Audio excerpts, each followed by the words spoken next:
Coach, it's Chris. Hope you're doing well. Hey, Chris, I'm doing great. Glad to be on with you.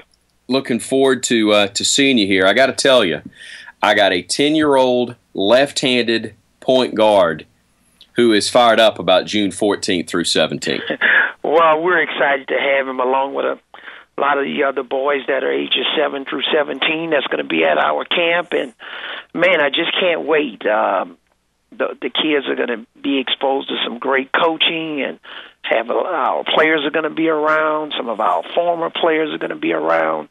We got some great coaches from around the state of Alabama that's going to be helping us out. So I just give a lot of credit to Colton Houston, my director of ops, and the rest of our staff for putting together a great camp, and I just can't wait. So how soon after you got the job did somebody start hitting you up about camp dates? Like the next day. That's what I thought. Along with about 10 million other things. But it's great. It kind of goes with the territory, and we're excited about this camp. And we got some great ideas about some future camps that a lot of our fans are going to be hearing about, and students and people in the community in the future. For example, a father-son camp we're going to have starting next year that we're going to incorporate into the rest of our camps. So we got our team camps coming up later on in the month, individual camps starting June 14th. People can go to rolltide.com and sign up for it, and because it's filling up fast. This is one of those deals that you really don't. I mean, you do some day camps and some quick things, but in terms of having extended multiple day type deals, this is not something you get a chance to do in the NBA, is it? No, it's not, because because of the free agency and recruiting, and even on the NBA level, you can't be exposed to kids that are in high school. So fortunately, we'll have kids ages 7 through 17, and the kids that are 10 through 17 will be spending the night on campus in the dorms. So I know they're going to enjoy that and enjoy some extended time with my staff. A little surreal to be doing this because, look, I know your son's in college now, but it wasn't that long ago that not that he didn't have a pretty good guy to work with just in the driveway at home or at the gym that you had access to, wherever that job happened to be at the time. But I would imagine he did a few of these himself, and now you're running your own again. Yeah. And fortunately, when I played in the NBA for about 7 of my 10 years in San Antonio, I had basketball camps. But right. Obviously that changes when you become a coach. But, just being on the other side, watching my son participate in AAU tournaments and basketball camps, and now I'm here on the other side as the head coach of University of Alabama Crimson Tide. It's an honor, but also it's pretty surreal. There's been a lot of talk in college football about these satellite camps that a lot of conferences are doing, a lot of schools are doing, the team camps, I should say, where you're able to bring in the high school teams themselves to your campus. I know is a big part. You want to work with the kids. That's a big part of it, whether you're talking about the 7-year-olds or 15-year-old kids. But when you're talking about bringing in teams to do work, how much of a plus do you think that's going to be, just to be able to see a kid that you may have interest in, but to see him in a true team setting rather than just an individual setting? Yeah, it's important because you want to see how those kids take to coaching and different, playing against a lot of different teams and adversity. You want to see how they handle adversity. And we know who the superstar kids are. We know who the blue chip kids are.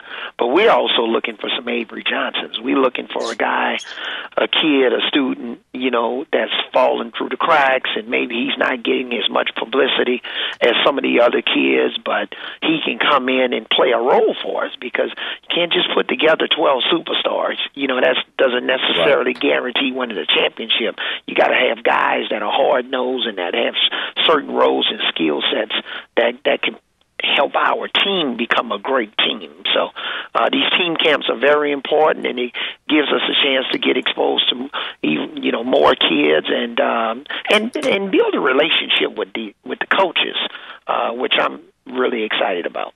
Avery Johnson joining us here on Tide 99.1. When you talk about the blue chips and you said the Avery Johnsons, you could also go, Coach, to a degree, the Steph Currys too, because this was a kid obviously that was not highly recruited. Everybody knew him because he was Dell's son. They knew he was a nice shooter, nice player. But, now you've got this guy who's the reigning MVP against the guy most people consider to be the best in the game coming up in the NBA Finals. I've got to think, as a broadcaster, as an NBA guy, and just as a basketball fan, this is a finals coming up this week that you're looking forward to seeing. It is, and because I understand ratings and sponsorships, boy, I know the sponsors that's involved in partnerships with the NBA are salivating at this game. I mean, you couldn't have drawn it up any better. All of the subplots and different storylines, all of the headlines, with Steph and LeBron, two cities that have been starving for a championship. Obviously, Cleveland hasn't won one, and it's been a long time since the Warriors won one. So it's you talking about the best player in the world, probably one of the most physically imposing players of the modern era, and LeBron James, and you talking about Steph Curry, who for his size is just amazing. He's one of the best shooters, if not the best shooter I've ever seen before. Off the dribble, spot shots, floaters. He just has the total package. So, and then two first-year coaches, and one of which in Steve Kerr that I was teammates with in San Antonio. So it's going to be really exciting. I can't wait to watch it. Outside of Steph Curry and LeBron James, the guy that recently has been talked about as much, and he's not playing, he's not coaching, he's broadcasting. I've been impressed but not surprised at how well Mark Jackson has handled this. That can't be an easy situation. He's talked about it, but just as somebody that knows him, I'd like to get your perspective on what he's been able to do in such a first-class and professional way. That could be very, very difficult to handle. Yeah, it's class personified, and it really shows in a difficult situation where, you're basically a year removed from building a team, and basically, you're let go, and another coach comes in, and it's basically your team. It's just the same team, and so Mark has handled it well, and he's been very professional.